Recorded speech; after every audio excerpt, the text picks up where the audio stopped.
આજે આપણે બનાવીશું દૂધીના મુઠિયા અને દૂધીના ઢોકળા ભૂલાવી દે તેવો નવો ખૂબ જ સ્વાદિષ્ટ નાસ્તો. સવાર હોય કે સાંજ ખાવાની મજા પડશે. તો વિડીયો ગમે તો લાઈક કરજો અને ચેનલને સબસ્ક્રાઇબ કરવાનું ભૂલતા નહીં. તો ચાલો હવે બનાવીએ. તો એક બાઉલમાં લઈએ એક મીડિયમ ખમણેલી દૂધી, સાથે 2 કપ રવો,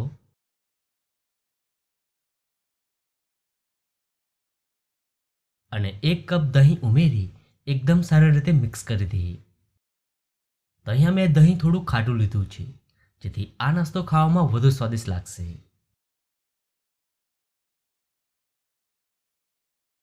હવે તેમાં ઉમેરીશું પાણી, અને હવે એકવાર મિક્સ કરી દઈએ. તો આ બેટર બનાવવા માટે આપણે 1.5 કપ પાણીની જરૂર પડશે.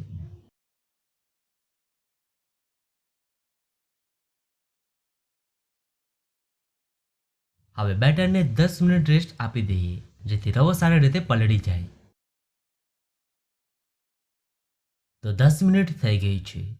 હવે તેમાં બાકીની સામગ્રીઓ ઉમેરી દઈએ. 1 ઝીણું સમારેલું ટમેટું, અડધું ઝીણું સમારેલું કેપ્સિકમ, થોડી કોથમીર, 2 ટીસ્પૂન લીલા મરચાં આદુ લસણની પેસ્ટ. મરચું તમે સ્વાદ પ્રમાણે વધુ ઓછું લઈ શકો છો. સાથે અડધું ટીસ્પૂન હળદર, અડધું ટીસ્પૂન ધાણા જીરું પાવડર, અડધું ટીસ્પૂન ગરમ મસાલો અને સ્વાદ પ્રમાણે મીઠું ઉમેરી બરાબર મિક્સ કરી દઈએ.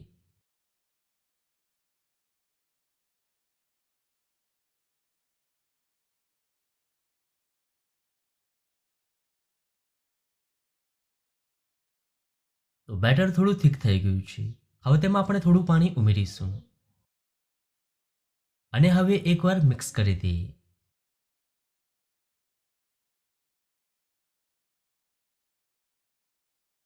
તો બેટરને આપણે સારી રીતે મિક્સ કરી લીધું છે. હવે નાસ્તાને ફૂલેલો અને સોફ્ટ બનાવવા માટે તેમાં ઉમેરીશું 1 ટીસ્પૂન ઈનો અને થોડું પાણી ઉમેરી બરાબર મિક્સ કરી દઈએ. તમે ઈનોની જગ્યાએ સોડાનો પણ ઉપયોગ કરી શકો છો. તો બેટર તૈયાર છે. આ રીતે તમારું બેટર હોવું જોઈએ. હવે આપણે નાસ્તો બનાવી લઈએ. હવે 1 ચમચી જેટલું તેલ ઉમેરીશું અને તેલને થોડું ગરમ થવા દઈશું. હવે તેમાં બેટર ઉમેરીશું અને હવે બેટરને આ રીતે પાથરી દઈશું અને હવે કવર કરી 4 મિનિટ સ્લો ફ્લેમ પર થવા દઈએ.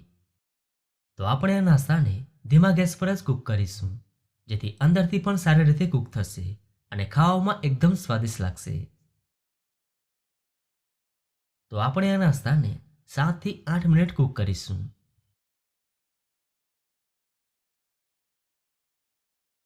તો 8 મિનિટ જેવી થઈ ગઈ છે અને દૂધીનો ખૂબ જ સરસ નાસ્તો બનીને તૈયાર છે. હવે તેને ગરમ ગરમ સર્વ કરી લઈએ. તો બહારથી ક્રિસ્પી અને અંદરથી સોફ્ટ દૂધીનો ખૂબ જ સ્વાદિષ્ટ નાસ્તો તૈયાર છે. ખૂબ જ સરસ નાસ્તો બન્યો છે. તો તમને આ નાસ્તાની રેસીપી કેવી લાગી? જો રેસીપી ગમી હોય તો વિડીયોને લાઈક અને શેર કરજો.